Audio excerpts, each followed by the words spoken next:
Olá! Hoje nós vamos mergulhar fundo em uma das estruturas mais importantes e, vamos ser sinceros, muitas vezes mais confusas da língua inglesa, o presente perfeito. É muito comum surgir a pergunta: por que não podemos simplesmente usar o passado simples para tudo e resolver a questão? Pois bem, a ideia aqui é que, ao final desta análise, a lógica por trás desse tempo verbal vai ficar totalmente cristalina. Então, este aqui é o nosso roteiro. A gente começa com o conceito-chave, a alma da coisa. Depois, partimos para a fórmula, para a mecânica. Em seguida, vamos ver os cenários de uso, quando ele realmente brilha. Aí vem o duelo clássico com o passado simples para não deixar mais nenhuma dúvida e, para fechar, algumas dicas e sinais para facilitar a vida. Vamos lá? Muito bem. Seção 1. A conexão passado-presente. Tudo, absolutamente tudo, começa aqui.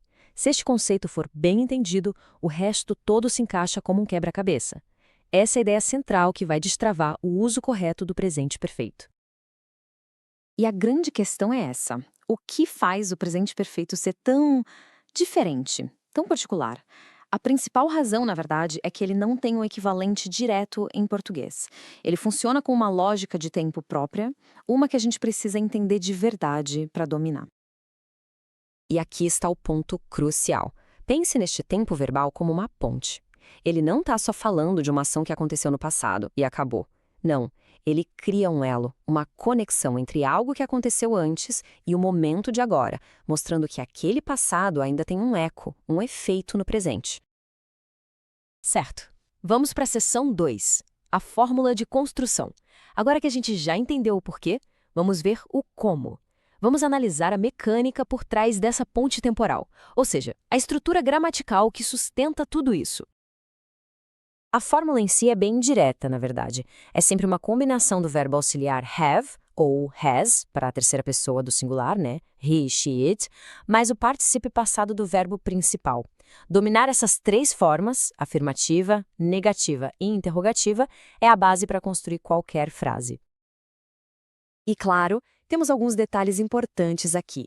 Na fala do dia a dia e na escrita mais informal, as contrações como his e hasn't são super comuns. Também vale notar que existe uma estrutura formal, bem mais enfática, que inverte a ordem de tudo. E, obviamente, a distinção que é crítica entre os particípios dos verbos regulares, que terminam em ed, e os irregulares, que, bom, esses exigem um pouco de memorização. Ok, seção 3. Os cenários de uso. Com a estrutura já na cabeça, vamos para a prática. Quando exatamente a gente usa essa ferramenta? As situações são bem variadas, mas a lógica por trás delas, como vamos ver, é sempre a mesma. O ponto principal aqui, em todos esses casos, é que o momento exato em que a ação aconteceu não é o mais importante.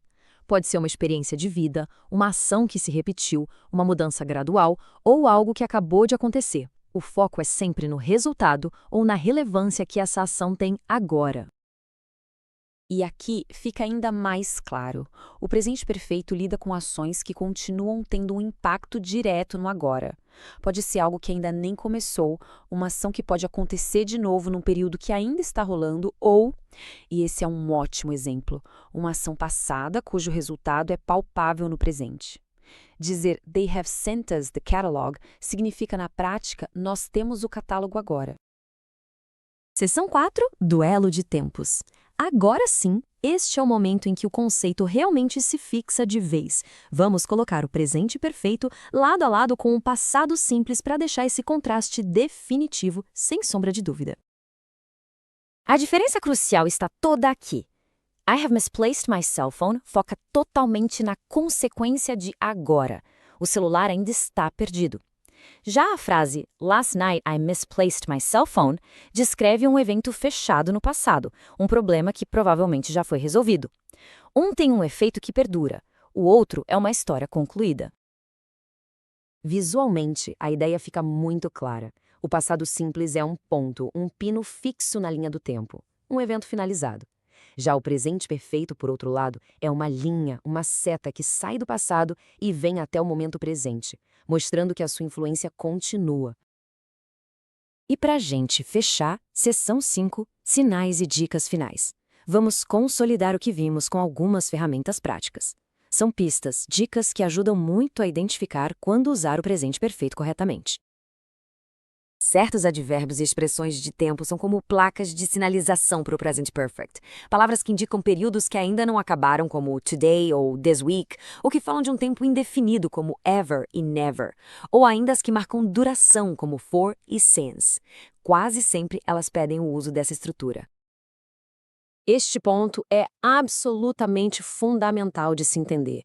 Uma frase como moro aqui há anos, que em português está no tempo presente, vira I have lived here for years em inglês. A gente usa a lógica do presente perfeito para falar de uma ação que começou lá atrás e continua até hoje, algo que em português a gente resolve de um jeito totalmente diferente. E assim a gente conclui a nossa análise. O desafio agora é levar esse conhecimento para a prática. Pensar nas próprias experiências, nas mudanças, nas ações do passado que ainda têm um resultado hoje. Como é possível construir essa ponte com o tempo, usando o presente perfeito, para contar as próprias histórias? A prática, como sempre, vai levar mais tempo. Obrigado por assistir e não se esqueça de deixar um like para ajudar o canal. Se não for inscrito, se inscreva e qualquer dúvida deixe nos comentários. Até o próximo vídeo.